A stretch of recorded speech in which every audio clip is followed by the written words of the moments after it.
السلام علیکم ورحمۃ اللہ وبرکاتہ۔ یہ بہت ہی اہم اور نہایت ہی شاندار اور قرآنی واقعہ ہے، اور اسی واقعے کی وجہ سے قرآن مجید کی اس سورت کا نام سورہ بقرہ یعنی گائے والی سورت رکھا گیا ہے۔ اس کا واقعہ یہ ہے کہ بنی اسرائیل میں ایک بہت ہی نیک اور صالح بزرگ تھے، اور ان کا ایک ہی بچہ تھا جو نابالغ تھا، اور ان کے پاس فقط ایک گائے کی بچیا تھی۔ ان بزرگ نے اپنی وفات کے قریب اس بچیا کو جنگل میں لے جا کر ایک جھاڑی کے پاس یہ کہہ کر چھوڑ دیا کہ یا اللہ، میں اس بچیا کو اس وقت تیری امانت میں دیتا ہوں کہ میرا بچہ بالغ ہو جائے۔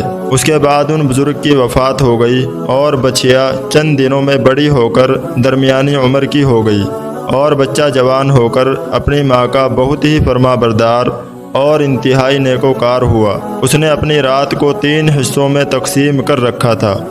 ایک حصے میں سوتا تھا، اور ایک حصے میں عبادت کرتا تھا، اور ایک حصے میں اپنی ماں کی خدمت کرتا تھا، اور روزانہ صبح کو جنگل سے لکڑیاں کاٹ کر لاتا اور ان کو فروخت کر کے 1/3 رقم صدقہ کر دیتا، اور 1/3 اپنی ذات پر خرچ کرتا، اور 1/3 رقم اپنی والدہ کو دے دیتا۔ ایک دن لڑکے کی ماں نے کہا کہ میرے پیارے بیٹے، تمہارے باپ نے میراث میں ایک بچیا چھوڑی تھی جس کو انہوں نے فلاں جھاڑی کے پاس جنگل میں خدا کی امانت میں سونپ دیا تھا۔ اب تم اس جھاڑی کے پاس جا کر یوں دعا مانگو کہ اے حضرت ابراہیم اور حضرت اسماعیل اور حضرت اسحاق علیہ السلام کے خدا، تو میرے باپ کی سونپی ہوئی امانت مجھے واپس دے دے۔ اور اس بچیا کی نشانی یہ ہے کہ وہ پیلے رنگ کی ہے، اور اس کی کھال اس طرح چمک رہی ہوگی کہ گویا سورج کی کرنیں اس میں سے نکل رہی ہیں۔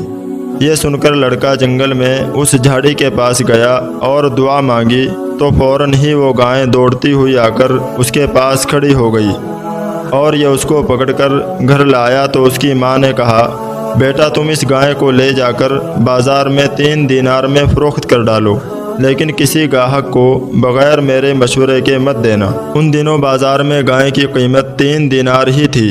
بازار میں ایک گاہک آیا جو در حقیقت فرشتہ تھا۔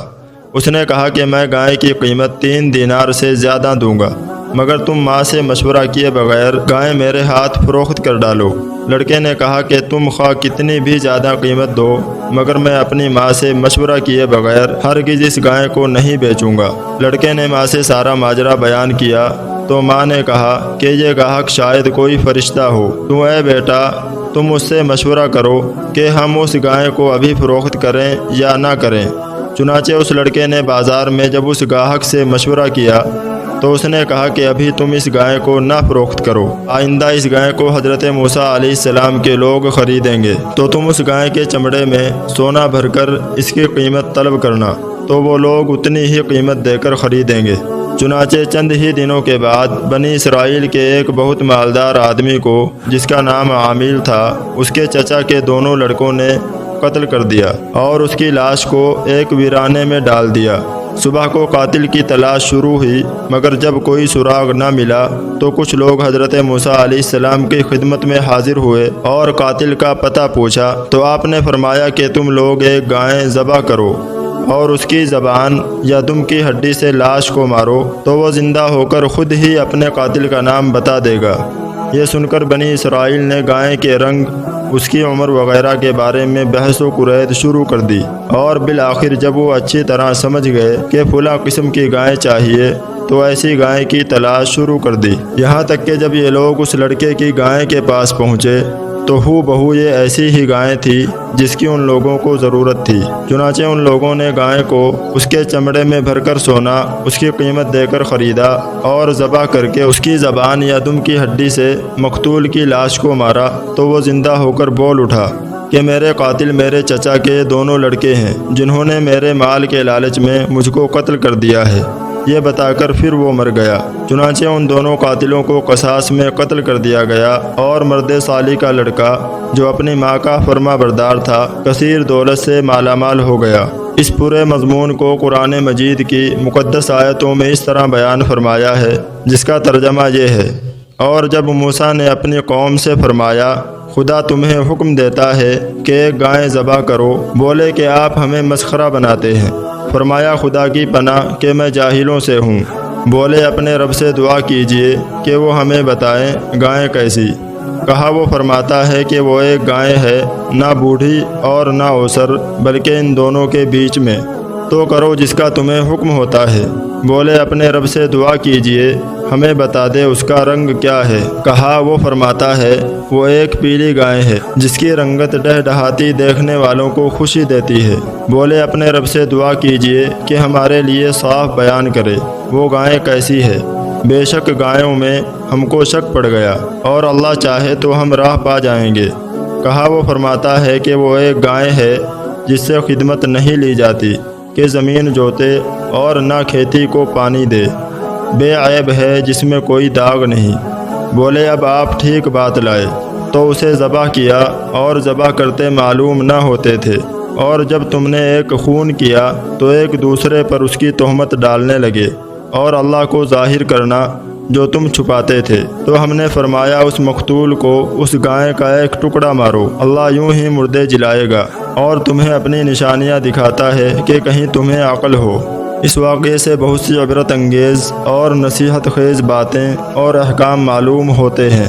ان میں سے چند یہ ہیں جو یاد رکھنے کے قابل ہیں۔ خدا کے نیک بندوں کے چھوڑے ہوئے مال میں بڑی خیر و برکت ہوتی ہے۔ دیکھ لو کہ اس مرد صالح نے صرف ایک بچیا چھوڑ کر وفات پائی تھی، مگر اللہ تعالیٰ نے اس میں اتنی برکت عطا فرمائی کہ ان کے وارثوں کو اس ایک بچیا کے ذریعے بے شمار دولت مل گئی۔ اس مرد صالح نے اولاد پر شفقت کرتے ہوئے بچیا کو اللہ کی امانت میں سونپا تھا، تو اس سے معلوم ہوا کہ اولاد پر شفقت رکھنا اور اولاد کے لیے کچھ مال چھوڑ جانا یہ اللہ والوں کا طریقہ ہے۔ ماں باپ کی فرما برداری اور خدمت گزاری کرنے والوں کو خدا بند کریم غیب سے بے شمار رزق کا سامان عطا فرما دیتا ہے۔ دیکھ لو کہ اس یتیم لڑکے کو ماں کی خدمت اور فرما برداری کی بدولت اللہ تعالیٰ نے کس قدر صاحب مال اور خوشحال بنا دیا۔ خداوند و قدوس کے احکام میں بحث اور قرید کرنا مصیبتوں کا سبب ہوا کرتا ہے۔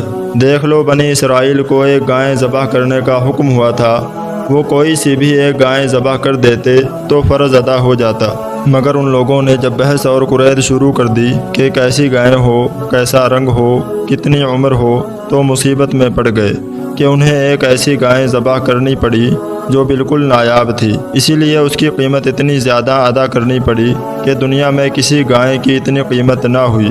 جو اپنا مال اللہ کی امانت میں سونپ دے اللہ تعالیٰ اس کی حفاظت فرماتا ہے اور اس میں بے حساب خیر و برکت عطا فرما دیتا ہے۔